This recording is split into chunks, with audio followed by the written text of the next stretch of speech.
Hello friends, welcome to star online academy. यह video आगामी विभिन्न परीक्षाओं जैसे यूपीएससी, टीसीएस, नेट, जेआरएफ के प्रारंभिक परीक्षाओं को ध्यान में रखकर बनाया जा रहा है, जिसमें सामान्य अध्ययन के अलग अलग खंडों का मॉडल प्रश्न तैयार किया गया है। तो दोस्तों, आज का हमारा टॉपिक है इन्वायरमेंट एंड इकोलॉजी, यानी पर्यावरण एवं पारिस्थितिकी से संबंधित कुछ मॉडल क्वेश्चंस मैं आप लोगों के सामने रख रहा हूं। पहला क्वेश्चन है, निम्न में से व्याघ्र अभयारण्य कौन सा नहीं है, यानी बाघ अभयारण्य कौन सा नहीं है? A Kanha, B Ranthambore, C Kaziranga, D Bandhavgarh. Right answer C Kaziranga. आइए इसकी व्याख्या देखते हैं। काजीरंगा वन्य जीव अभयारण्य असम राज्य में ब्रह्मपुत्र नदी के किनारे स्थित है।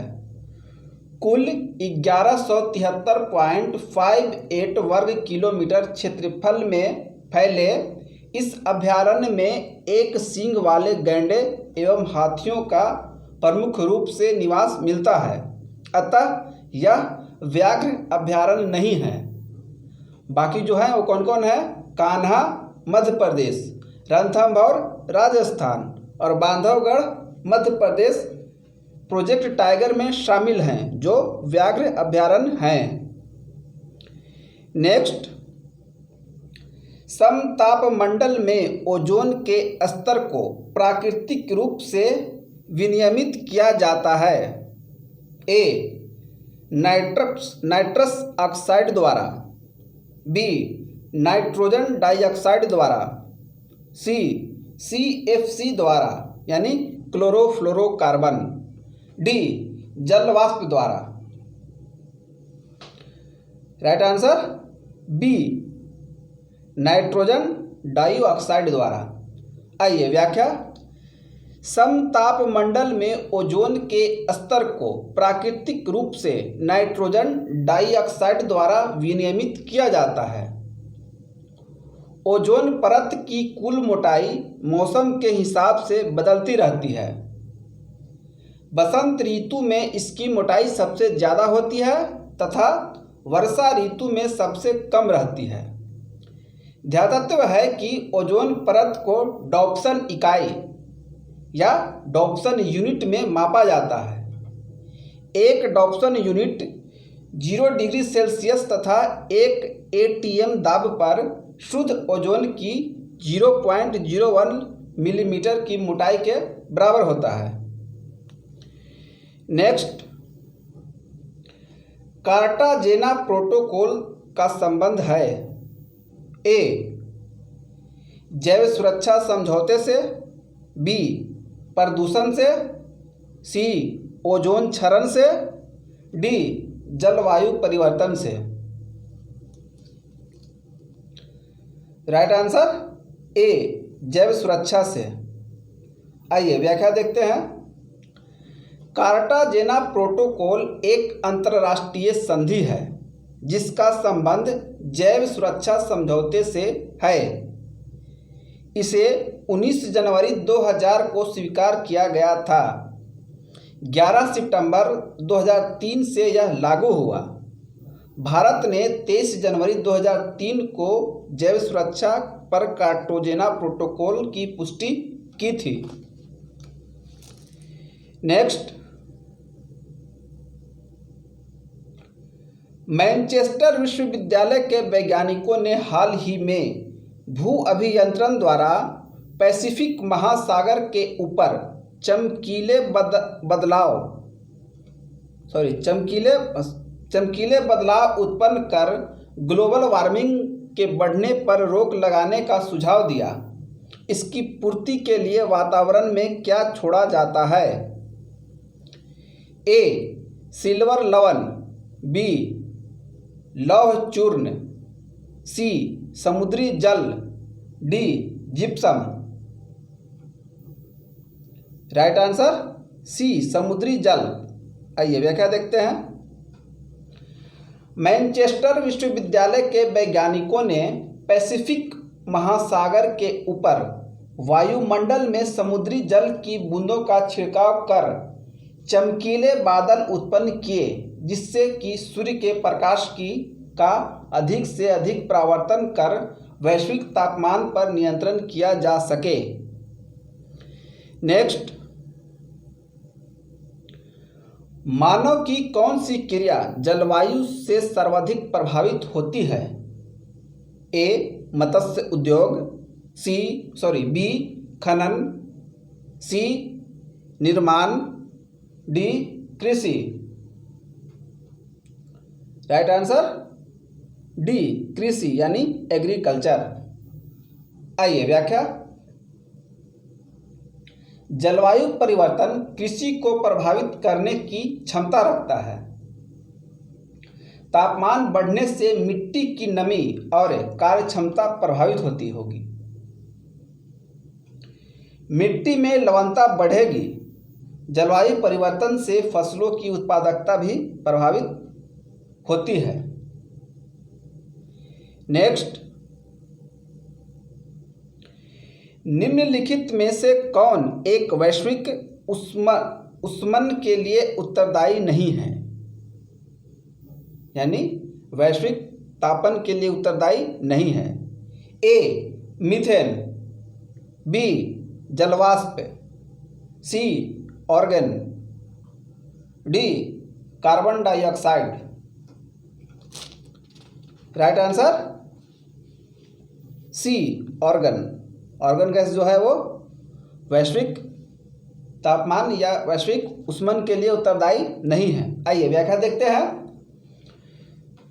सूर्य की ऊष्मा से गर्म होने के बाद जब पृथ्वी ठंडी होने लगती है, तब ऊष्मा पृथ्वी से बाहर विसरित होती है, लेकिन carbon dioxide, chlorofluorocarbon, nitrous oxide, जल वाष्प, मीथेन एवं अन्य ऊष्मारोधी गैसें इस ऊष्मा का कुछ भाग अवशोषित कर लेती हैं एवं शेष बची ऊष्मा को पुनः धरातल को वापस कर देती हैं, जिससे वायुमंडल के निचले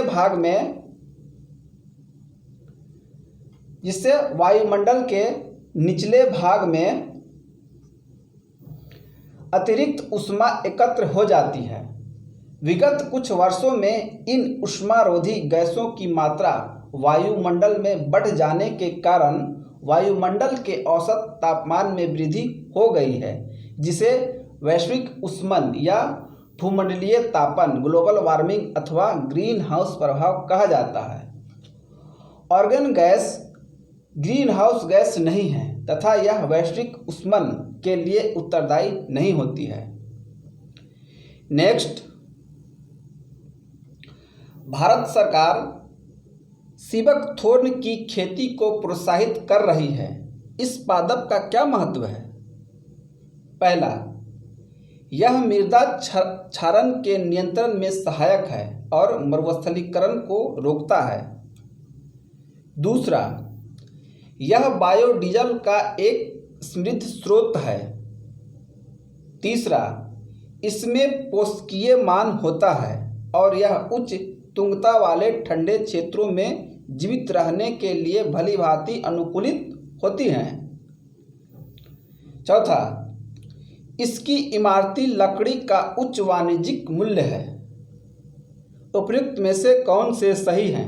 ए केवल 2 और 3, बी केवल 2, 3 तथा 4, सी केवल 1 और 3, डी 1, 2, 3 तथा 4। राइट आंसर सी केवल 1 और 3। आइए व्याख्या देखते हैं।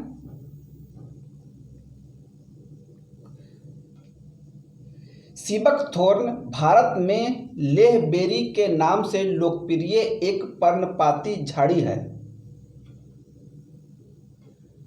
भारत में लद्दाख क्षेत्र, कुमकुमसारी लाहौल, काजा, ताबो हिमाचल प्रदेश, नाथुला सिक्किम तथा उत्तराखंड एवं अरुणाचल प्रदेश के कुछ क्षेत्रों में पाया जाता है।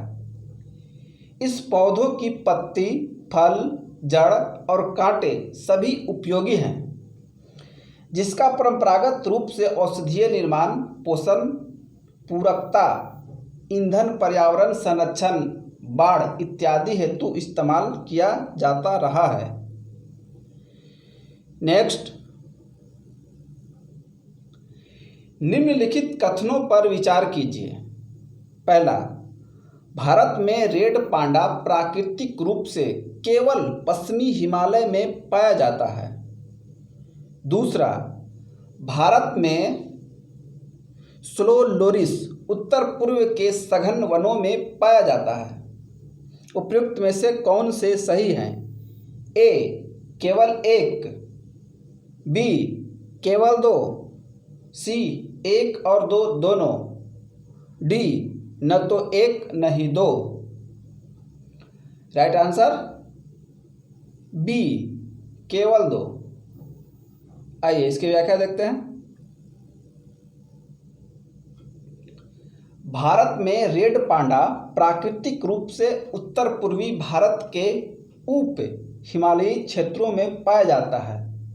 मुख्य रूप से सिक्किम, पश्चिम बंगाल, अरुणाचल प्रदेश में पाया जाता है। भारत में स्लो लोरिस मुख्यतः उत्तर पूर्वी राज्यों जैसे असम, अरुणाचल प्रदेश, नागालैंड, मणिपुर, मिजोरम, त्रिपुरा एवं मेघालय राज्य में पाया जाता है। नेक्स्ट, निम्नलिखित में से कौन एक पारिस्थितिक तंत्र की जैव विविधता की बढ़ोतरी के लिए उत्तरदायी नहीं है?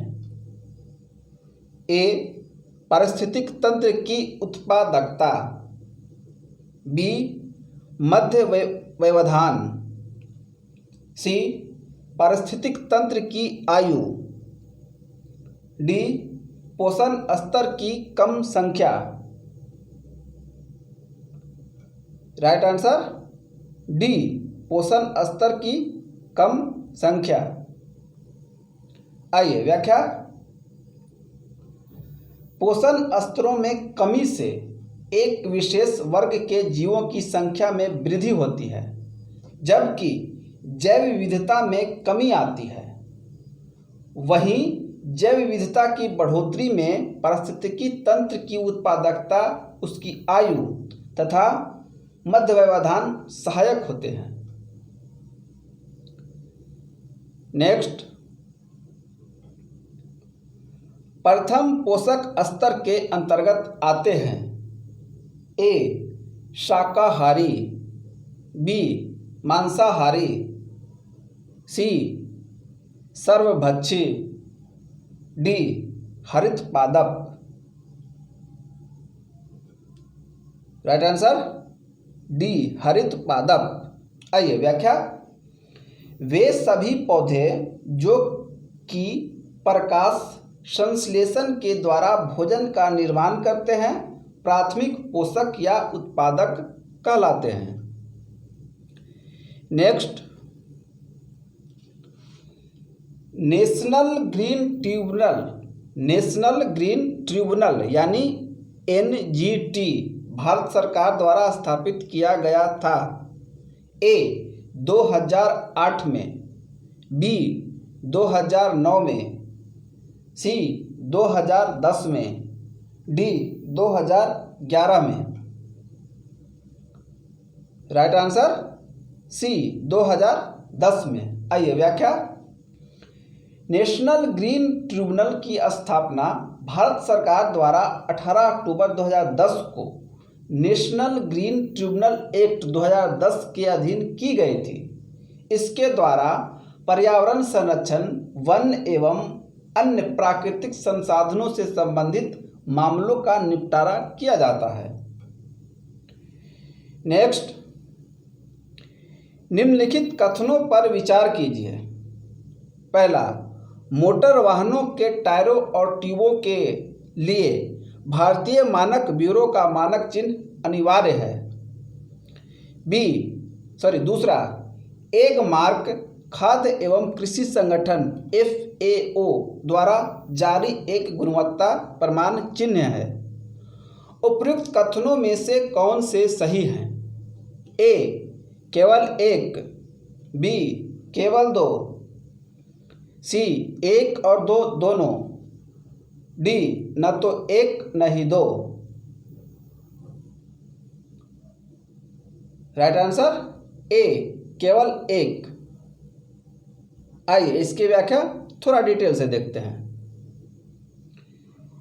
ब्यूरो ऑफ इंडियन स्टैंडर्ड्स यानी BIS भारत का राष्ट्रीय मानक संस्थान है। भारत में औद्योगिक विकास, उपभोक्ता संरक्षण तथा दैनिक जीवन में मानकों के निर्धारण की संगठित प्रक्रिया जनवरी 1947 में भारतीय मानक संस्थान की स्थापना के साथ हुई थी। भारतीय मानक ब्यूरो अप्रैल 1987 से संसदीय अधिनियम 1986 के द्वारा अस्तित्व में आया,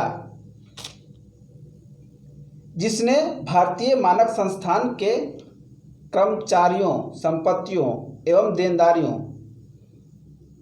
वर्तमान में राष्ट्रीय स्तर पर भारतीय मानक ब्यूरो ने विभिन्न प्रकार के उत्पादों के लिए लगभग 14,000 से अधिक लाइसेंस जारी किए हुए हैं। ISI का निशान भारतीय मानक ब्यूरो द्वारा प्रदान किया जाने वाला एक मानक चिन्ह है। यह अधिकांशतः सभी संशोधित किए गए खाद्य उत्पादों सहित आम उपयोग की अधिकांश वस्तुओं जैसे विद्युत उपकरण, सीमेंट, लोहे के पाइप आदि पर लगाया जाता है।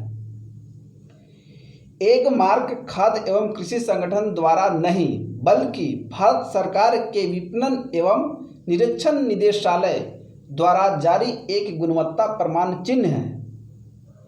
विपणन एवं निरीक्षण निदेशालय खाद्य पदार्थों का श्रेणीकरण एवं चिन्हांकन करता है।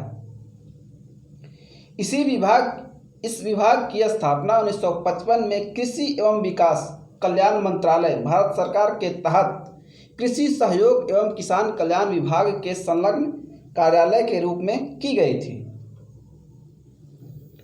नेक्स्ट, यूरो नॉर्म्स स्वचालित वाहनों में एक गैस उत्सर्जन की मात्रा की सीमा निश्चित करते हैं। A carbon dioxide, B carbon monoxide, C methane, D nitrogen. Right answer B carbon monoxide. आइए व्याख्या। यूरो उत्सर्जन मानक प्रदूषण संबंधी विनियामक है जो यूरोप में सभी स्वचालित वाहनों पर लागू किए जाते हैं। वर्तमान समय में नाइट्रोजन के ऑक्साइडों, सभी हाइड्रोकार्बन, गैर मीथेन हाइड्रोकार्बन, कार्बन मोनोऑक्साइड और निलंबित धूल कण संबंधी उत्सर्जन पर कारों, ट्रेनों, ट्रैक्टरों, लॉरियों और इससे संबंधित मशीनरी पर ये नियामक लागू होते हैं। नेक्स्ट, ग्रीन मफलर संबंधित है।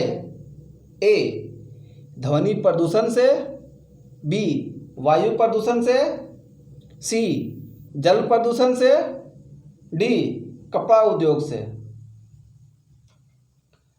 राइट आंसर A ध्वनि प्रदूषण से। आइए व्याख्या। अनियोजित औद्योगिक विकास, अत्यधिक मोटर वाहनों का प्रयोग तथा यांत्रिक दोषयुक्त विभिन्न प्रकार के वाहनों का परिचालन ध्वनि प्रदूषण करने में महत्वपूर्ण योगदान देते हैं। विशालकाय हरे पौधे अधिक ध्वनि प्रदूषण वाले क्षेत्रों में आरोपित किए जाते हैं, क्योंकि उनमें ध्वनि तरंगों को अवशोषित करने की क्षमता होती है। ध्वनि प्रदूषण को नियंत्रित करने वाले ये हरे पौधे ग्रीन मफलर कहलाते हैं। नेक्स्ट, प्रदूषण युक्त वायुमंडल को निम्न में से किसके द्वारा स्वच्छ किया जाता है? ए ऑक्सीजन, बी वर्षा, सी नाइट्रोजन, डी हवा। राइट आंसर बी वर्षा। आइए व्याख्या। वायुमंडल में वर्षा एवं ओस द्वारा धुआं, धूल एवं गैसीय अपशिष्ट पदार्थों से वायुमंडल को स्वच्छ किया जाता है। ऐसे प्रदूषक जिसके कणों का व्यास 2 माइक्रोन से कम होता है वे वर्षा द्वारा वायुमंडल से स्वच्छ नहीं किए जा सकते हैं। नेक्स्ट, निम्नलिखित कथनों पर विचार कीजिए। पहला, अंतर्राष्ट्रीय सौर गठबंधन को वर्ष 2015 के संयुक्त राष्ट्र जलवायु परिवर्तन सम्मेलन में प्रारंभ किया गया था। दूसरा, इस गठबंधन में संयुक्त राष्ट्र के सभी सदस्य देश सम्मिलित हैं। उपयुक्त में से कौन से सही हैं? ए केवल 1, बी केवल 2, सी 1 और 2 दोनों, डी न तो 1 न ही 2। राइट आंसर ए केवल 1। आइए व्याख्या। अंतर्राष्ट्रीय सौर गठबंधन कर्क रेखा व मकर रेखा के बीच स्थित 121 देशों का एक समूह है जो अपनी ऊर्जा आवश्यकताओं के लिए सूर्य द्वारा प्राप्त ऊर्जा का उपयोग करने हेतु प्रतिबद्ध है। 30 नवंबर 2015 को पेरिस में संयुक्त राष्ट्र जलवायु परिवर्तन सम्मेलन में ISA यानी इंटरनेशनल सोलर अलायंस का उद्घाटन भारतीय प्रधानमंत्री नरेंद्र मोदी, फ्रांस के राष्ट्रपति फ्रांसवा ओलांद तथा UN के तत्कालीन महासचिव बान की मुन की उपस्थिति में किया गया था। नेक्स्ट,